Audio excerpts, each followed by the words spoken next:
17th question. ಅವ್ರು ಏನ್ ಕೊಟ್ಟಿದ್ದಾರೆ ನೋಡ್ರಿ. What is A composite number which is the composite number among 23 and 24. Okay, first composite number ಅಂದ್ರೆ ಏನಂತ ಅರ್ಥ ಮಾಡಿಸ್ತೀನಿ. ಓಕೆ, ಈ ಎಕ್ಸಾಂಪಲ್ 4 ತಗೊಳ್ರಿ. 4 ನಂಬರ್ ತಗೊಂಡ್ರೆ ಯಾವ ಟೇಬಲ್ ಅಲ್ಲಿ ಹೋಗುತ್ತೆ? 1 ಟೇಬಲ್ ಅಲ್ಲಿ ಹೋಗುತ್ತೆ, 2 ಟೇಬಲ್ ಅಲ್ಲಿ ಹೋಗುತ್ತೆ, ಆಮೇಲೆ 4 ಟೇಬಲ್ ಅಲ್ಲಿ ಹೋಗುತ್ತೆ. ಓಕೆ, ಮೋರ್ ದೆನ್ 2 ಟೇಬಲ್ ಅಲ್ಲಿ ಹೋದ್ರೆ ಅದು ಕಾಂಪೋಸಿಟ್ ನಂಬರ್. ಇನ್ನೊಂದು ಎಕ್ಸಾಂಪಲ್ 6 ತಗೊಂಡ್ರೆ ಯಾವ ಟೇಬಲ್ ಅಲ್ಲಿ ಹೋಗುತ್ತೆ? 1 ಟೇಬಲ್ ಅಲ್ಲಿ ಹೋಗುತ್ತೆ, 2 ಟೇಬಲ್ ಅಲ್ಲಿ ಹೋಗುತ್ತೆ, 3 ಟೇಬಲ್ ಅಲ್ಲೂ ಹೋಗುತ್ತೆ, ಆಮೇಲೆ 6 ಟೇಬಲ್ ಅಲ್ಲಿ ಹೋಗುತ್ತೆ. ನೀವು ನೋಡಿದ್ರೆ ಮೋರ್ ದೆನ್ 2 ಟೇಬಲ್ಸ್ ಅಲ್ಲಿ ಹೋಗೋದ್ರಿಂದ ಇದು ಕಾಂಪೋಸಿಟ್ ನಂಬರ್.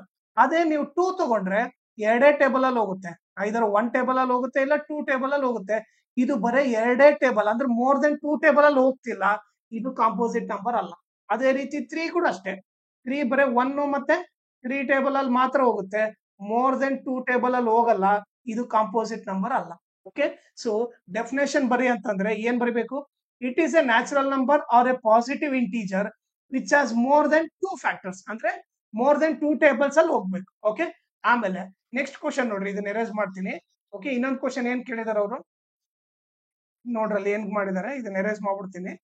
ಓಕೆ, ಇನ್ನೊಂದು ಕ್ವಶನ್ ಏನ್ ಕೇಳಿದ್ರೆ which is the composite number among 23 and 24. Okay, ಈಗ ಎರಡು ನಂಬರ್ ತಗೊಳ್ರಿ, 23, 24. 23 ಬಂದ್ಬಿಟ್ಟು ಎರಡೇ ಟೇಬಲ್ ಅಲ್ಲಿ ಹೋಗುತ್ತೆ, ಐದು 1 ಟೇಬಲ್ ಅಲ್ಲಿ ಇಲ್ಲ 23 ಟೇಬಲ್ ಅಲ್ಲಿ. ಅದೇ 24 ಆದ್ರೆ ನೋಡ್ರಿ 1 ಟೇಬಲ್ ಅಲ್ಲಿ ಹೋಗುತ್ತೆ, 2 ಟೇಬಲ್ ಅಲ್ಲಿ ಹೋಗುತ್ತೆ, 3 ಟೇಬಲ್ ಅಲ್ಲಿ ಹೋಗುತ್ತೆ, 4 ಟೇಬಲ್ ಅಲ್ಲಿ ಹೋಗುತ್ತೆ, 6 ಟೇಬಲ್ ಅಲ್ಲಿ ಹೋಗುತ್ತೆ. ಓಕೆ, ಆಮೇಲೆ 8 ಟೇಬಲ್ ಅಲ್ಲಿ ಹೋಗುತ್ತೆ, 12 ಟೇಬಲ್ ಅಲ್ಲಿ ಹೋಗುತ್ತೆ. ಓಕೆ, ಆಮೇಲೆ 25 ಟೇಬಲ್ ಅಲ್ಲಿ ಹೋಗುತ್ತೆ. ಸೊ ಮೋರ್ ದೆನ್ 2 ಟೇಬಲ್ಸ್ ಅಲ್ಲಿ ಹೋದ್ರೆ ಇದು ಕಾಂಪೋಸಿಟ್ ನಂಬರ್. ಅದಕ್ಕೆ ನಾವೇನ್ ಬರೀಬೇಕು? 23 ಕಾಂಪೋಸಿಟ್ ಅಲ್ಲ, 24 ಇಸ್ ದ ಕಾಂಪೋಸಿಟ್ ನಂಬರ್ ಅಂತ ಬರೀಬೇಕು. ಓಕೆ, ಆಮೇಲೆ ಇದ್ರ ಜೊತೆಗೆ ಇನ್ನೊಂದು ಇಂಪಾರ್ಟೆಂಟ್ ಥಿಂಗ್ ಏನಂದ್ರೆ ನನ್ನ ಚಾನಲ್ ನ ನೀವು ಸಬ್ಸ್ಕ್ರೈಬ್ ಮಾಡ್ರಿ, ಅದ್ರ ಜೊತೆಗೆ ಜಾಯಿನ್ ಆಗ್ರಿ.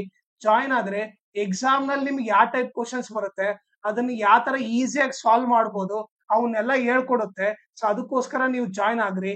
ಆಮೇಲೆ ನನ್ನ ಚಾನಲ್ ನ ಮ್ಯಾಕ್ಸಿಮಮ್ ಶೇರ್ ಮಾಡ್ರಿ, ಸೊ ದಟ್ ಎಕ್ಸಾಮ್ ಟೈಮ್ ಅಲ್ಲಿ ಎಲ್ಲರಿಗೂ ಹೆಲ್ಪ್ ಆಗುತ್ತೆ. ಓಕೆ, ಆಮೇಲೆ ಈ ವಿಡಿಯೋ ಡಿಸ್ಕ್ರಿಪ್ಷನ್ ಅಲ್ಲಿ ನಾನು ನನ್ನ Instagram channel link, Telegram channel link, ಆಮೇಲೆ ಮ್ಯಾಥ್ಸ್ 2025 ಮಿಡ್ ಟರ್ಮ್ದು ಎಲ್ಲಾ ಕ್ವಶನ್ ಸಾಲ್ವ್ ಮಾಡ್ಬಿಟ್ಟು ಆ ಸೊಲ್ಯೂಷನ್ ಲಿಂಕ್ ನ ಈ ವಿಡಿಯೋ ಡಿಸ್ಕ್ರಿಪ್ಷನ್ ಅಲ್ಲಿ ಹಾಕಿರ್ತೀನಿ, ಅದನ್ನ ನೀವು ರೆಫರ್ ಮಾಡ್ರಿ. ಆಮೇಲೆ ನಿಮ್ಗೆ ಏನಾದ್ರೂ ಡೌಟ್ ಇದ್ರೆ ಇಲ್ಲ ಏನಾದ್ರೂ ಅಪ್ಡೇಟ್ ಬೇಕಂದ್ರೆ ನಾನು ಇನ್ಸ್ಟಾಗ್ರಾಮ್ ಅಥವಾ ಟೆಲಿಗ್ರಾಮ್ ಚಾನಲ್ಗೆ ಮೆಸೇಜ್ ಮಾಡ್ರಿ.